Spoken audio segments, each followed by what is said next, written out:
Bram Hillsman is on the show with me now. You're the host of the popular Warriors Huddle podcast, and I wanted to bring you on for a few reasons. A, I just love talking to you. I love talking hoops with you. Love talking Warriors with you. And B, fascinating Warriors offseason. And I don't think that we're going to have time to really get into the meat of it when I do my Pacific division preview and I kind of look at the division as a whole. And I wanted to have you on to get the Warriors' perspective, the fans' perspective on just how crazy of an offseason this is. The Jonathan Kuminga stuff, weird media day. What was to you the most frustrating part of this offseason? Oh my God. Well, first, let me say, appreciate you having me on. Always love talking to you too. And also appreciate you using the word fascinating. Although I don't mind telling you that as the host of a Warriors podcast, having to fucking talk about Jonathan Kuminga over and over and over again for what feels like 8 years wasn't really super fascinating, but glad to have it done now. Looking back on it, the thing that sticks out to me about this Jonathan Kuminga deal, and the portion that kind of frustrates me, and I wonder if we'll get into today, is I don't think there'll be a locker room issue. It sounded like media day went fine and that all the players kind of understood JK was just going after his bag, and that's allowed. The thing that frustrates me is that I think, let me start this in a different way. I think every offseason, there's an unofficial list of teams, Wes. That list isn't longer than like 3 or 4 people. And what the list is are the teams that veterans who are looking to rehab their career, either get a championship at the end or change the overall perception of their game and are willing to take less money to play for a team that'll give them that chance. I think this season, the Warriors were going to be a part of that. I genuinely believe they would have been in the list of teams who are going after the Marcus Smarts and the DeAndre Aytons, and the thing that frustrated me and that stuck out about this JK pursuit is that that's what it cost us. Like when those dudes were signing in other places, the Warriors had their hands tied because we had to finish, this back and forth with JK. And so I like the roster. I'm sure we'll get into it, but that's been the part that's been weird for me and kind of hard to accept. I do want to get into the roster. We'll get into it in a second. 2 years, $48.5 million or whatever it was, $49 million for Jonathan Kuminga, team option on it. That was the big sticking point. Team option, player option, what's it going to be? Ends up being the team option. Kind of felt like it was going in this direction when Jonathan Kuminga's agent started going on podcasts and radio shows and saying, we're going to pick up, we'll do it. We'll pick up the qualifying offer. And ultimately they didn't. And they had to relent and just take up the team option there. Absolutely right. That was my perspective as well. I mean, I'll tell you. So timeline goes, rewind it maybe 2 weeks ago.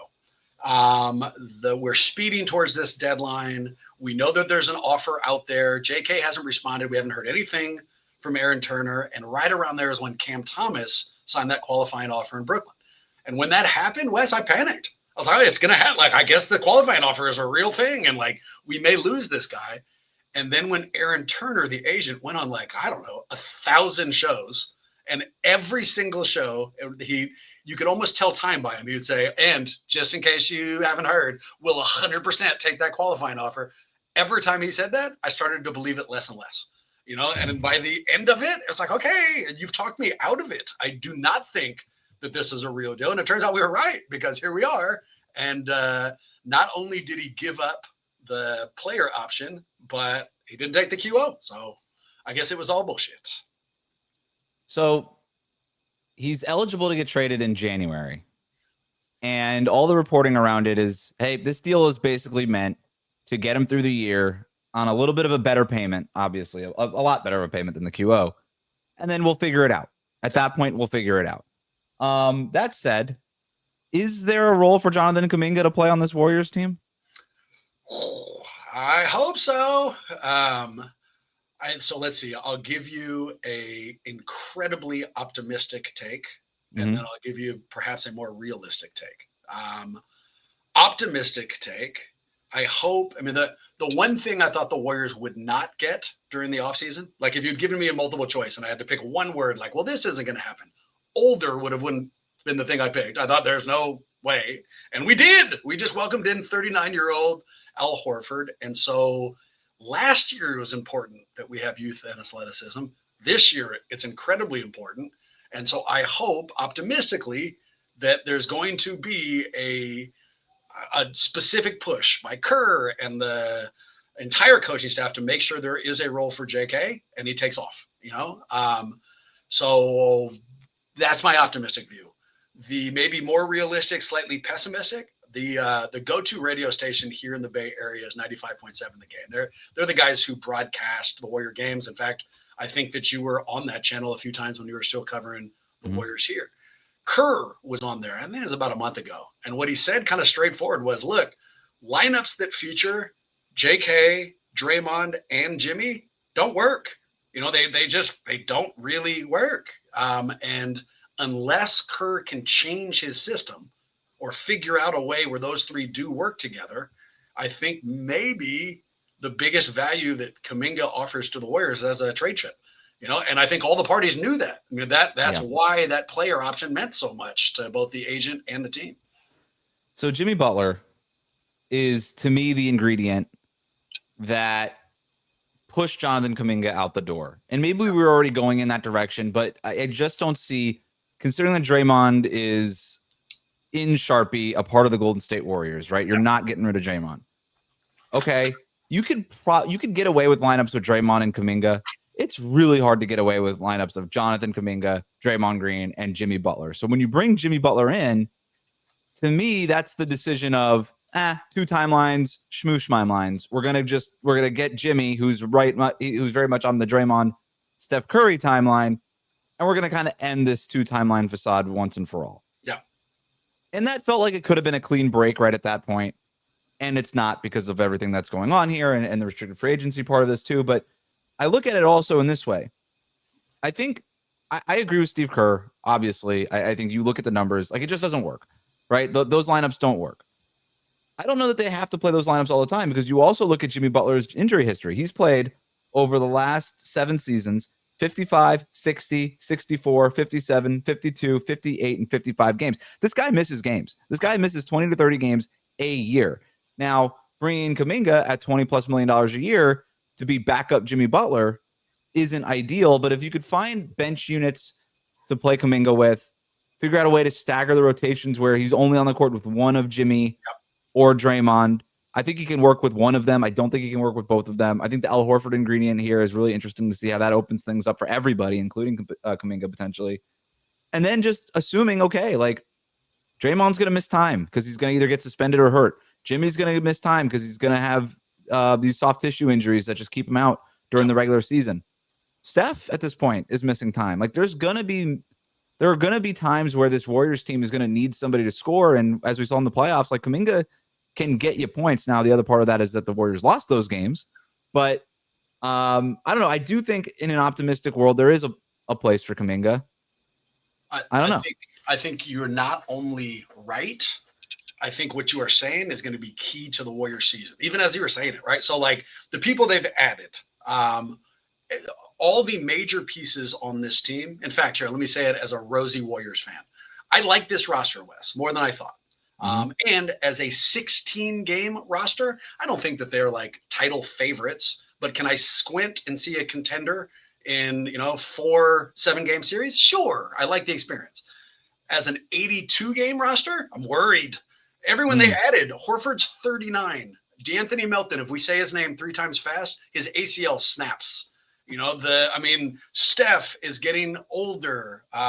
There's just injury concerns across the board. So getting from game 1 of the regular season to game 1 of the playoffs, the more minutes that we can give to young guys like JK, the better chance they have at getting there. And so whatever combinations they can find, I think that's going to be clutch. And Horford makes it a little bit easier to put him in because, we lost Loon. I loved Kevon Looney. He's a lot of things. What he's not is a shooter. And so, adding Horford, who can shoot the 3 a little bit, may make it easier to put in JK. But we'll find out. Well, let's talk about the roster a little bit. So they add Horford, DeAnthony Melton. So we've only signed his name twice now, so we're okay. Yeah, I'm worried. I mean, really, we got to be super careful here. Also, thank you for not mentioning how terrible my camera is. I can barely tell who it is on the other side of this. I don't know if I've like smeared Vaseline on it or something, but this is not the look I was hoping for. We've got Gary Payton II, Steph Curry. Did I miss anybody? That's really it that they've added. That is it. Three guards and a center, essentially. Yeah, and a very happy JK, a motivated, bought in, totally different Jonathan Kuminga. There's some lineups that they can get to. Horford at the 5. I think really they haven't had it. They've been looking, as you know, they've been looking for a center who can shoot threes forever. Essentially, since Steve Kerr got hired, they've been looking for that guy. And we can go through a litany of names where they tried and it failed and it didn't work. And guys, but now they've got Horford, they've got Quentin Post, who showed some things last year.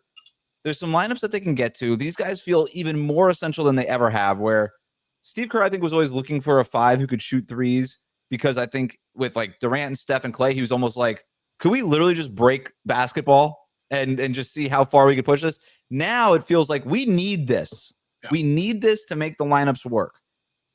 And I think they'll work when Horford's available and on the court. Yeah. And when if Quentin Post can make a little bit of a leap and play more like a center instead of a 7-foot guard. And those things are big ifs. Yes.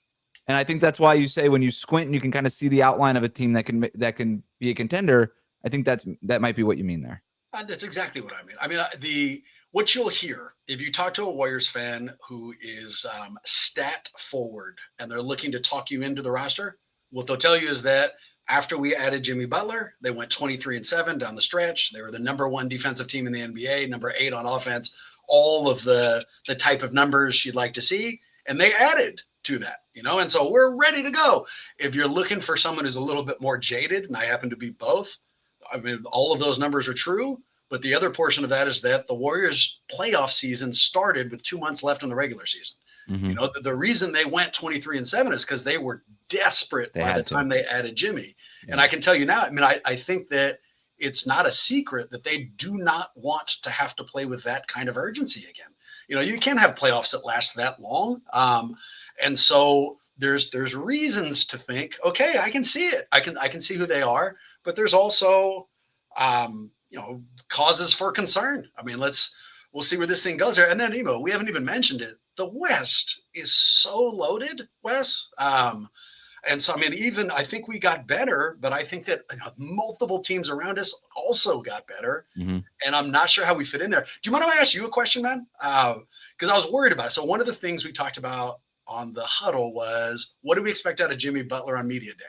Is he going to come in a costume? Are we going to get emo Jimmy or like whatever it is? A portion of me thought he might dress up like Jonathan Kuminga just to fucking do it. And he didn't, right? Butler just showed up as Jimmy Butler. It was a straightforward appearance. You have had Jimmy Butler in your sporting life longer than I have.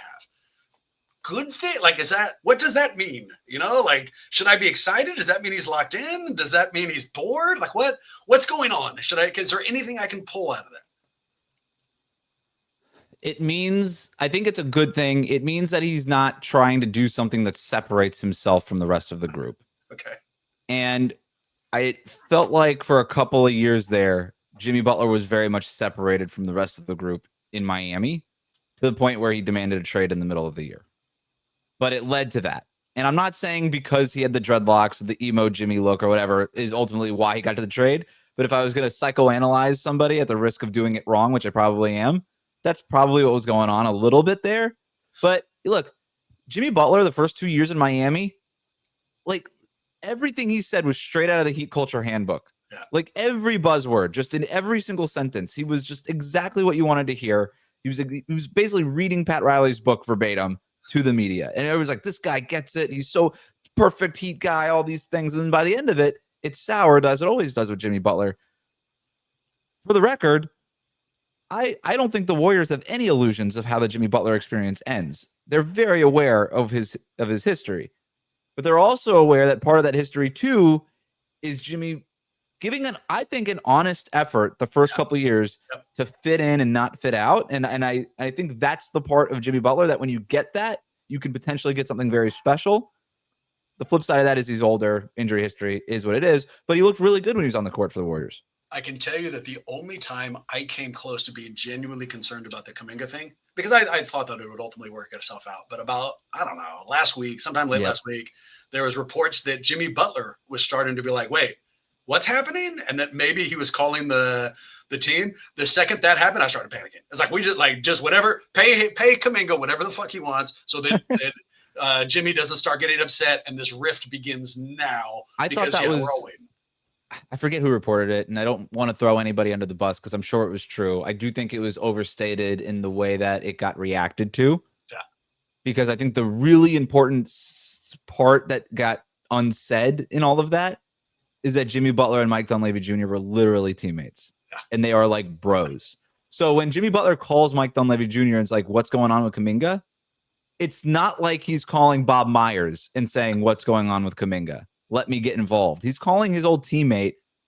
And it might have been a completely different conversation that kind of ended up broaching on the topic of Jonathan Kuminga. So I thought that was way overstated. But to your point, as a Heat guy, I was like, oh, here we go. I am sure. Yeah, it was. We were a little concerned. I'll just leave it that way. Also, I'd appreciate if you didn't say the word Bob and Myers together. We try to avoid that here in Golden State. I mean, unless you can tell me that his kids work for ESPN, because I was told fucking Bob Myers wanted to spend more time with his family and his children, and that's why he was leaving Golden State. And I don't know. I don't know if his kid like holds the lights for him or something, but that seems to be total BS at this stage. I'm sure his my light just dropped. That's the sound you just heard. I'm sure the ESPN job is just as hard as the Warriors GM job. Last thing here, Bram. I don't want to keep you too long on this. I want to ask you, who's the player you're most interested in? And I'm leaving that purposely vague and open-ended so that you can have as much fun with it as possible. So who's the player you're most interested in? I'm going to ask you that, and then I'm going to ask you what you think the real ceiling of this team is. But tell me who's the most interesting player to you is. I'll give you a stupid answer. Steph. Stupid. Yeah, Steph's entering this portion of his career now where Warrior fans recognize that we might never have this again. You know, that like every play, every incredible turnaround three, all of these things need to really be appreciated because we're going to blink and it's going to be gone forever. Mm-hmm. So, you know, the person I'm most interested in like basking in their greatness, Steph. As an aside, not an aside, as a good continuation of that, I'm really interested that Seth joined. I like the Splash Brothers jokes that we're going to start to be able to make. I'm sure that they'll be everywhere. I like that he's adding a shooter. I like that they've always kind of been competitive, and now that they're going to be on the same roster, so I'm interested in him. And then, I mean, let's use a name we've already been throwing around, Kuminga. If the Warriors are suddenly going to jump the line of contenders, if you and I, the next time we talk, let's say it's in February, and out of nowhere, Golden State is towards the top of the standings in a way that we didn't anticipate. The reason for that won't be Steph. We think Steph is Steph. It's not going to be, I mean, maybe we'll be surprised by Horford's health, but if he's really helping, that's not going to be a giant jump. What will have happened is Kuminga has made this leap, you know, and so I'm not expecting it. I wouldn't bet on it, but am I interested in watching it? Absolutely. The ultimate upside of this team, I was just looking at the overs and unders. I think the Warriors number was 46.5 for Vegas the last time I looked at it, as far as regular season wins. I take the over on that. I view them as a very dangerous 5 or 6 seed. I think that we will avoid the play-in. I think that anybody who plays us will likely be favored in the playoffs, but no one's going to be happy to see us. If you're a fan of the opposing team, you're not doing a fist pump when it's us that you have to play. And I mean, who knows how everything fits together, right? But if they made it to the second round and had a completely healthy team, I would consider it a successful season. If we had a shot, 7-game series, everybody's healthy, we're in the second round. That's what I'd like to see again, because it got stolen from us last year. I want to touch on Steph because I think you're right to call him the most interesting player, and I don't think that's boring. And I actually think it's the right answer, and it's probably way overlooked. To your point, right? We can't take this kind of thing for granted anymore. But before I do that, Kuminga, trade eligible in January. Talked about it a little bit before, but that to me is the big swing piece. Yeah, Is sure. if in January Kuminga has played well enough, and that salary is big enough, plus another salary that maybe they acquired over the summer that already exists on the roster. Can they actually go upgrade at a major spot? Right. Can they get another wing? Could they get a center who's not 39 years old and can help them? Can they get something else? Can they dramatically upgrade the Podziemski, Buddy Hield, Moses Moody spot in the lineup? I don't know, but that to me would be really interesting. And if they can get the right piece, then you might be looking at a scenario where like, oh, wait a minute. All of a sudden, everything sort of clicks together in a way it didn't really before. And maybe this is the guy who can kind of bridge us into that next whatever and kind of helps us with some of these matchups in the West. So that's one thing, and that's why I think it's interesting. But you're right about the Steph piece. And here's what I always say about Steph and LeBron and any of these guys now. It's not about accomplishments for them anymore. It's about moments. That's all anybody wants. Nobody's asking LeBron or Steph to win another championship. Except for like ESPN talking heads and that kind of thing, where it's like, can they win the championship? Okay, whatever. Nobody's really asking for them to win a championship. Their legacies are what their legacies are. If you're a Michael Jordan guy, another LeBron ring isn't going to change your mind. Right? Steph is where he is. He's got the 2 bookend championships around Kevin Durant. He doesn't need another one. It doesn't change where he is in the all-time rankings. Maybe a 1-2 spots in your list, but really what we're talking about, not material. Yep.